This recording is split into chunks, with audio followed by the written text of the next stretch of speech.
Yes, we are. Happy Friday, everybody. What's going on? What's going on? Welcome to King David Super Show. What's going on? What's going on? What's going on? What's going on? Welcome to the show. Put some respect on my name. Happy Friday, everybody.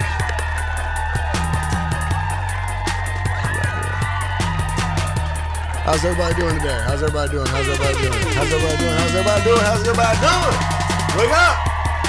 Shit! Happy Friday. Good.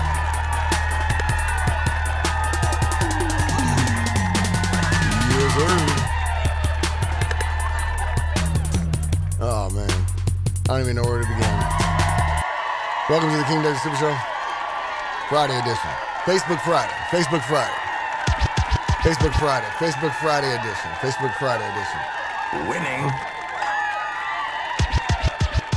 Facebook Friday edition. How's everybody doing? How's everybody doing? All right.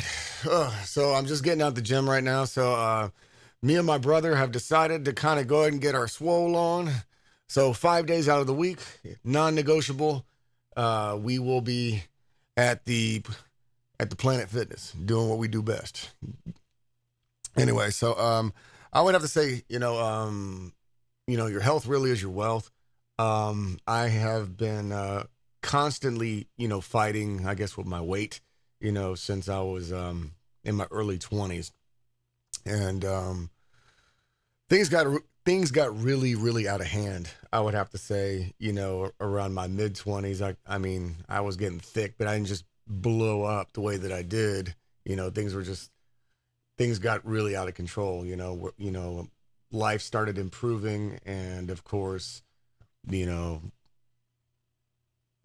gluttony is just, it's kind of hand in hand, when things are good, we kind of do things in abundance, and just, I got big and I kept eating and eating and eating, kind of like avoiding like the elephant in the room.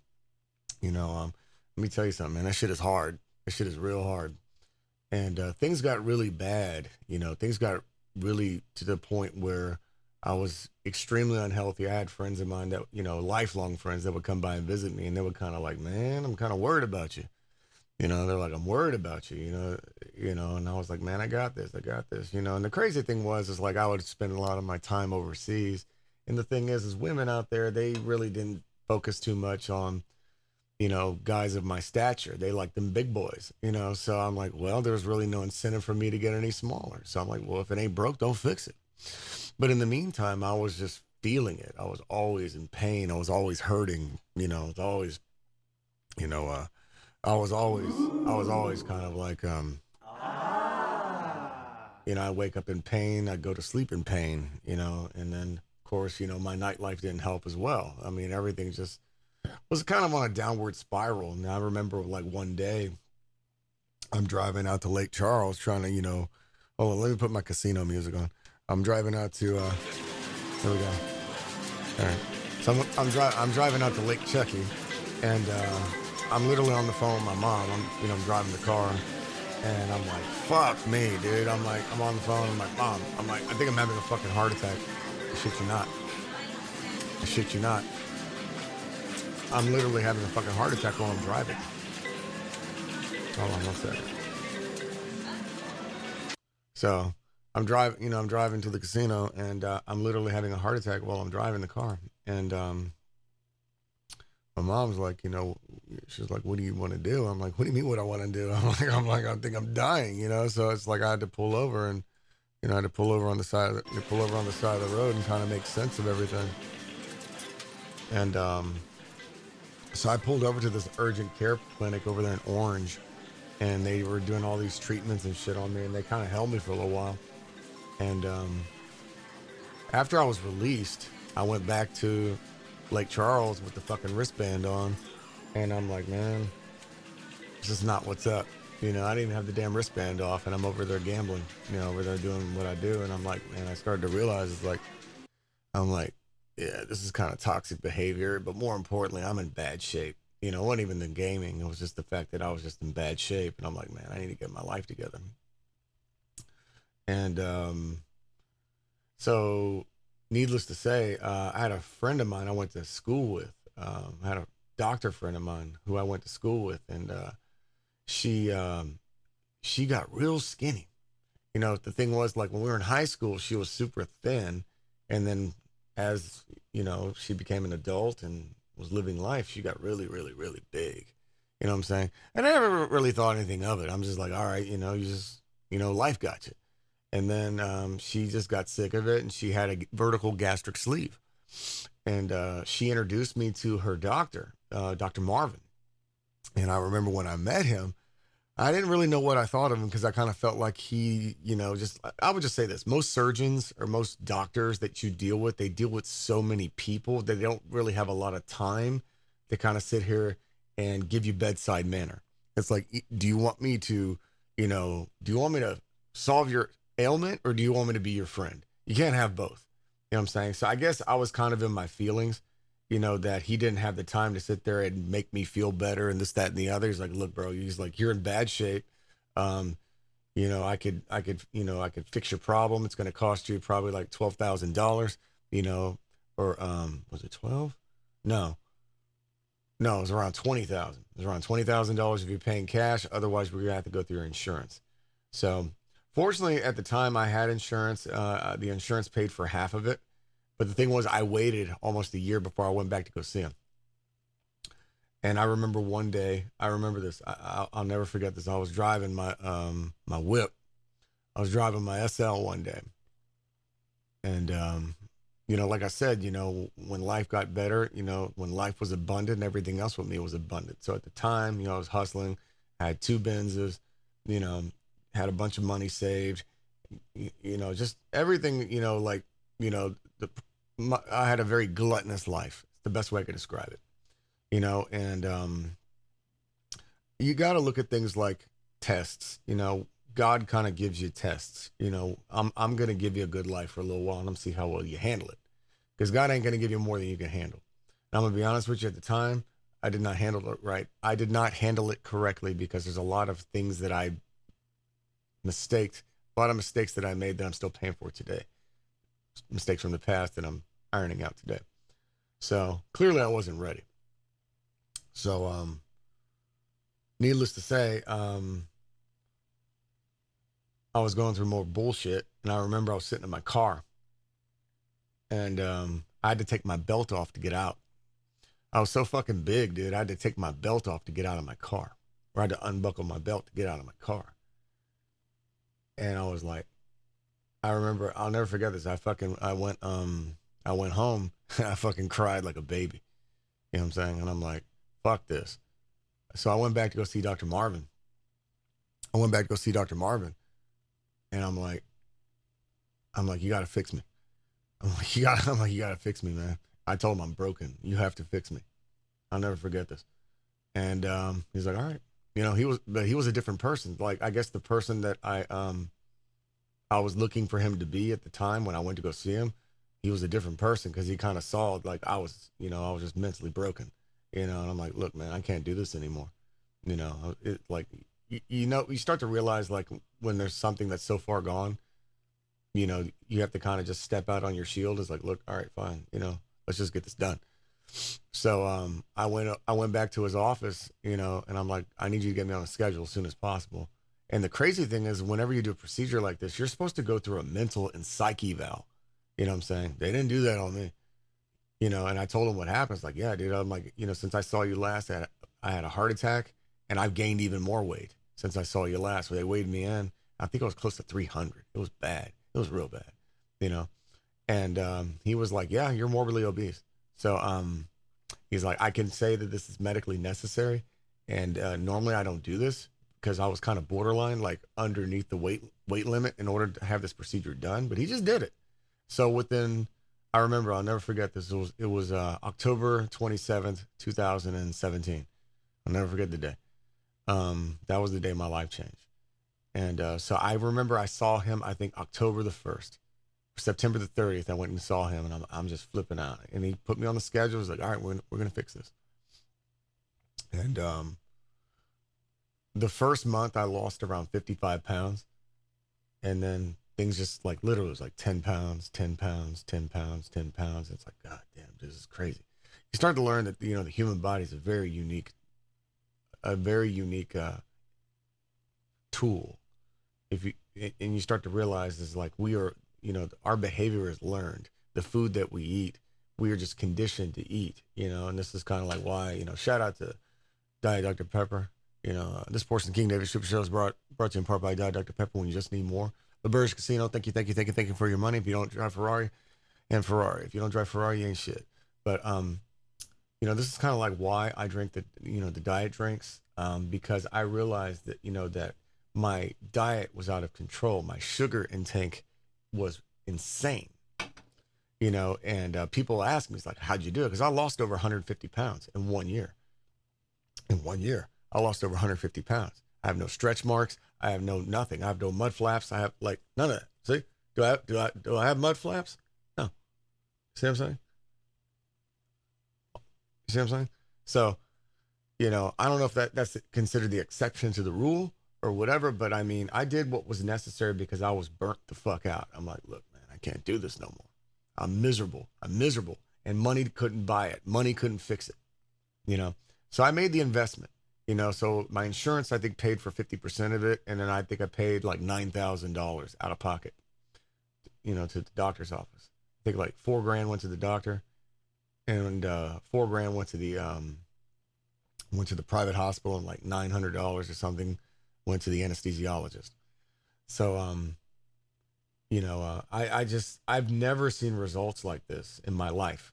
You know what I'm saying? So this was almost 17, 18, 19, 21, 2, 3, 6 years ago. So 6 years ago, I would say at the lowest weight I've ever got down to, I think it was like 143. But my average was like around 147, around 47.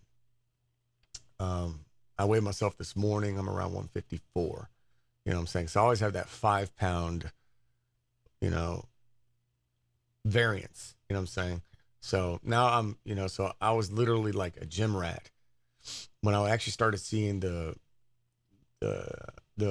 results. It was addictive because I ain't never looked like this.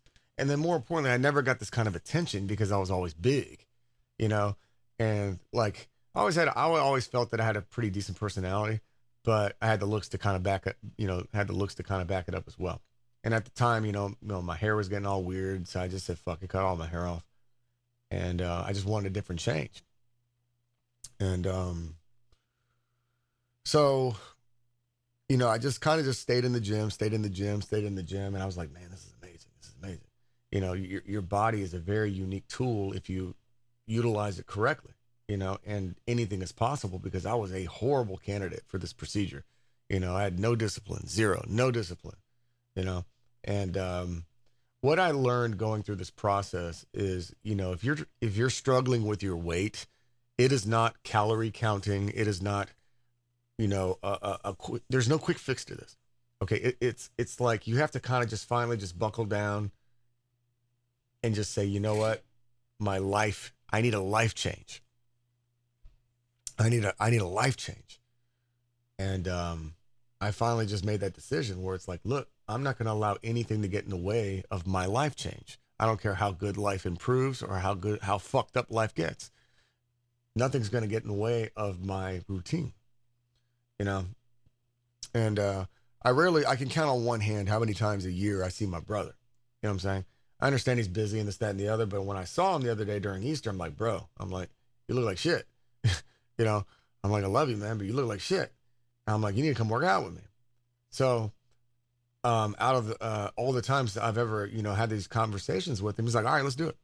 And I'm like, okay. So he's finally calling, I felt like, okay, he's calling my bluff. It's like, all right. I'm like, I'm going to train you, And so I'm really happy that, he actually showed up, so we were actually, making the effort to kind of go through the same thing. Now, the thing that I'm noticing about, my brother's figure is he's strong. You know what I'm saying? He's strong. He just has just a little bit of paperweight on him, but it's nothing major. But I see that, that we could, under my supervision, I could sculpt him and have him looking better than he looked in high school, and so that's kind of where we are. So 5 days a week, there we go. Yeah. Moral of the story is your health is your wealth, and it's never too late, to try. It's never too late to try. It's more important. It's never too late to start anything. You know what I'm saying? You can't sit there and make excuses you can't make excuses for your shortcomings. That's kind of one of my biggest turnoffs. It's like, you can't sit here and be the victim all the time and just make excuses on why, things are not, why are you on the short end of the stick every time? At the end of the day, you can only be the victim so many times before people don't want to hear that shit anymore. Stop making yourself the victim and be part of the solution and not part of the fucking problem. The problem is on the surface. The reality, the problem is on the reality, and what's understood don't need to be explained. If you're fat, you're fat. You know what I'm saying? What is the solution to being fat? Stop eating, change your lifestyle, take accountability, So that's kind of where we are, but you can apply the same principles towards anything in life. It's like, if you're a loser, stop being a loser. You know what I'm saying? Take accountability. Why am I losing? What have I done? You know what I'm saying? Why am I not making money? Why, because, I'm a firm believer. It's like, I've had people kind of ask me questions, because I work in the real estate market. People ask me, it's like, you want to go get a job work for somebody else? I'm like, nope. I'm like, nope. Because I know how to think outside the box. I refuse to work for somebody else because you know why? It's because I'm too fucking smart. It has nothing to do with ego or whatever. It's just the fact that I know the results that I can produce are far greater than anything that anybody could ever give me, or working for somebody else. They're never going to pay me what I'm worth. I've already discovered this already, and I'll survive by any means necessary. So, but the most important thing is I understand my worth. I know my worth, and I exercise my worth, period. And people need to understand that. Sometimes you have to understand what your real value is and what value you bring to other people, and are other people exploiting your value and making money off of your value? Or should you, finally just believe in yourself and take the gamble, take the risk, and invest in yourself? You see what I'm saying? I understand my value, and I'm willing to double down and invest in myself, and I'm willing to gamble on number one. Because at the same time, that employer is gambling on you as well, because they're putting up the gamble to pay you every month so they can make money off of so they can make money off your talent. The concept is the same. The only difference is when you take the plunge and you decide to be self-employed and work for yourself, nobody's going to wake you up in the morning and nobody's going to tell you when to quit. But at the same time, nobody's going to sit here and say, nobody's going to sit here and say, honey, you need to wake up. You got to be at work by 8:00. No, there's not anybody there to lecture you. And there's definitely not going to be anybody there to coddle you. I'm not your mother. You know what I'm saying? So, moral of the story is to stop making excuses for your shortcomings and make shit happen. Believe in yourself. Get shit done. Stop making excuses. Get things done by any means necessary. By any means necessary. Stop making excuses. That was a very hard reality I had to deal with, and that is a personality flaw that people have, always subjecting themselves as being the victim. After a while, people don't want to fucking hear that shit anymore. Stop putting yourself in a victim situation. How many times is everybody stupid and I'm not stupid? Oh, they're stupid. Oh, they don't like me. Bro, I work around a lot of people that don't like me, but they will respect me. You don't have to fucking like me, but you will respect me. You know what I'm saying? I learned that from Tony Soprano. You ain't got to fucking like me, but I am the boss and you will respect me. Something for you guys that, happy Friday, everybody. I'm gonna close it on that. You know what I'm saying? So never second guess yourself. Believe in yourself. Invest in yourself. Nobody else is gonna believe in you more than you will ever believe in yourself. Food for thought. Y'all be cool. The King has dropped the mic. Put some respect on my name. You understand me? When y'all see my name, put some Y'all be respect. cool. Peace, love, and hair grease, motherfuckers. Peace out.